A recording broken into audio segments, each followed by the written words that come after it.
ये जो लंबी जाम देख रहे हैं वो राष्ट्रीय परियोजना के ट्रांसपोर्ट गाड़ी है जिसमें कोयला लेकर खड़ा है। जब तक जाम टूटेगा नहीं तब तक खड़े रहेंगे। मजदूर दिवस के मौके पर राजमहल परियोजना कोयला खदान सुबह से कर्मचारियों ने ईसीएल के 0 पॉइंट को जाम करके रखा है। ईसीएल के कार्य को बाधित किया और एरिया ओसीपी कार्यालय के सभी कर्मी हड़ताल पर बैठ गए हैं। बताया जा रहा है कि पिछले 40 वर्षों से सभी कर्मचारियों को मजदूर दिवस पर 1 मई को छुट्टी मिलता था, यानी हॉलीडे मिलता था।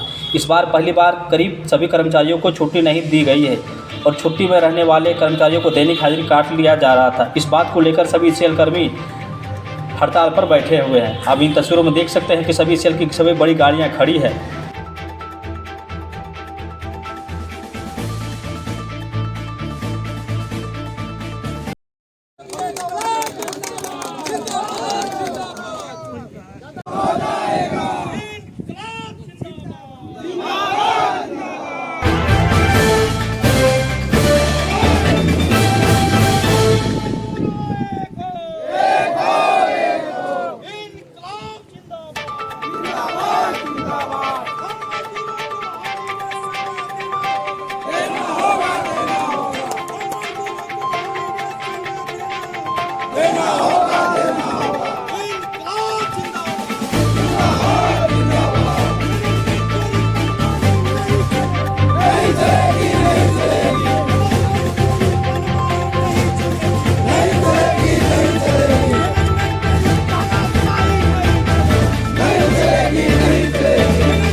सबको नमस्कार।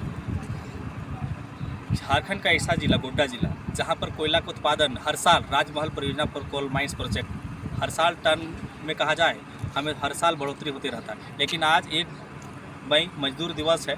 मजदूर दिवस में एरिया ओसीपी 2 यहाँ कार्यालय है।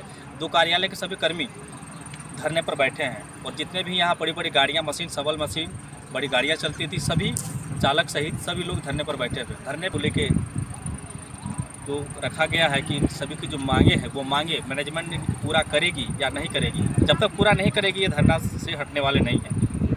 धरना पर बैठे हैं तो ईसीएल का जो 0 पॉइंट है ये 0 पॉइंट में सभी गाड़ियों का आना जाना लगातार रहता है। चाहे कोयला ट्रांसपोर्ट हो, डीओ गाड़ी चलना, वो छोटी गाड़ियाँ का आवागमन वो भी ईसीएल की ओर से वो सारी गाड़ियाँ बंद है। जब तक यहाँ से कर्मी जाएंगे नहीं तो ना ही कार्यालय का काम होगा, ना ही कोयला ट्रांसपोर्ट का काम होगा, ना ही कोल माइंस का जो डेवलपमेंट आगे मिट्टी का कोड़ना या कोयले का कोड़ना ये सारा काम बंद है, ठप पड़ा हुआ है। तो आगे मैं बात करूँगा कुछ लोगों से कि आखिर इनकी मांगे जो है क्या प्रबंधन पूरा करेगी क्या नहीं करेगी। धन्यवाद। क्या है आज 1 मई है, मजदूर दिवस के दिन है। इस मजदूर दिवस के शुभ अवसर पर वर्कर को प्रोत्साहन मिलता था कि साल भर में ये अपना जो है प्रमोशन का लिस्ट डाटा तैयार करके 1 मई को प्रमोशन का चिट्ठी दिया जाता था, लेकिन वो भी बंद कर दिया। सबसे बड़ा चीज़ इन्होंने क्या गलत कर दिया कि कुछ लोगों को हॉलीडे दिया और कुछ लोगों को बंद कर दिया।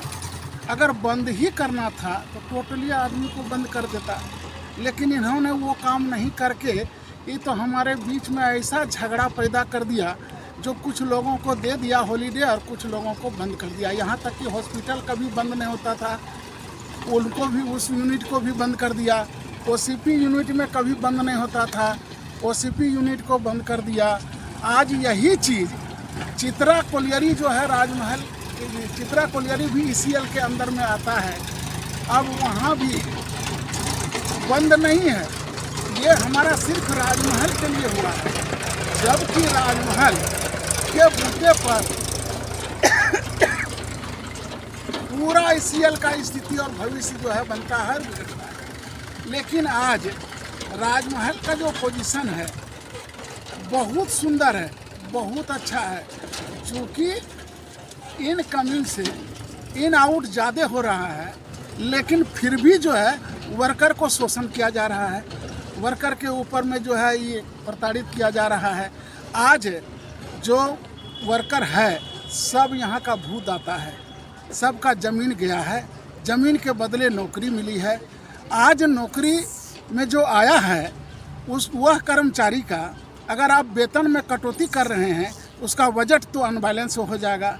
अब जब बजट अनबैलेंस हो जाएगा तो इसका बुरा असर पड़ेगा उनके बच्चे पर, उनका पढ़ाई लिखाई में फीस जमा करने में और जो मेंटेनेंस है उस पर असर पड़ेगा। इतना महंगाई है, महंगाई के चलते उनका घर का बजट अनबैलेंस हो जाएगा। इसलिए करके आज का जो मैनेजमेंट नीति अपनाई है यह बिल्कुल गलत नीति अपनाई है, यह वर्कर का शोषण है। हम तो कहेंगे कि जितना जल्दी हो इसको वापस ले और मैनेजमेंट जो है आकर के वर्करों के बीच में ये आह्वान कर दे कि ठीक है भैया, एज इट इज नॉर्मल जैसे था वैसे चलेगा, कहीं कोई दिक्कत नहीं है, आप लोग काम कीजिए। आज राजमहल का वर्कर के बारे में कुछ पूछने और जानने की ज़रूरत नहीं है, क्योंकि जितना प्रबंधन यहाँ आया राजमहल में सबों का रिकॉर्ड को तोड़ा है, एक से एक रिकॉर्ड को तोड़ा है।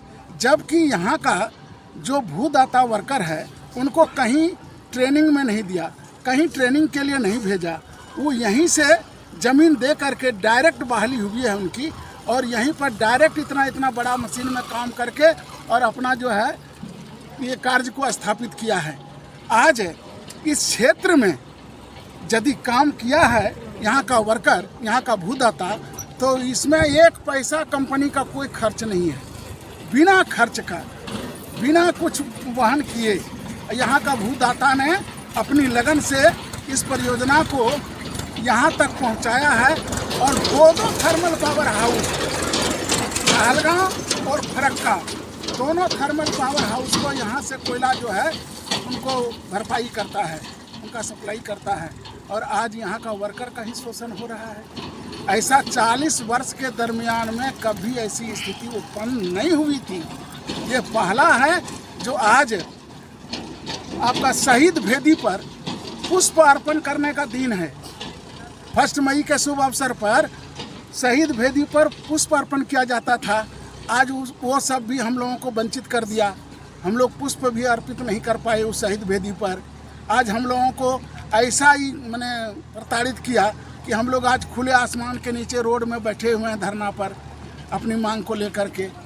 इसके बारे में जब यहाँ जानता है कि इतना बड़ा इंडस्ट्रीज है, इतना वर्कर है, इस वर्कर के बीच में यूनियन प्रतिनिधि है, जो जेसीसी मेंबर आपके यहाँ कार्यालय में सबका मैंने सूची है, उसको बुला करके पहले निर्णय लेना चाहिए कि इस पर जो है हम ऐसा करने जा रहे हैं। लेकिन जेसीसी मेंबरान से भी कोई मीटिंग नहीं किया और ना मैनेजमेंट ने कोई अपनी बात को रखी, बिना बताए, बिना कहे।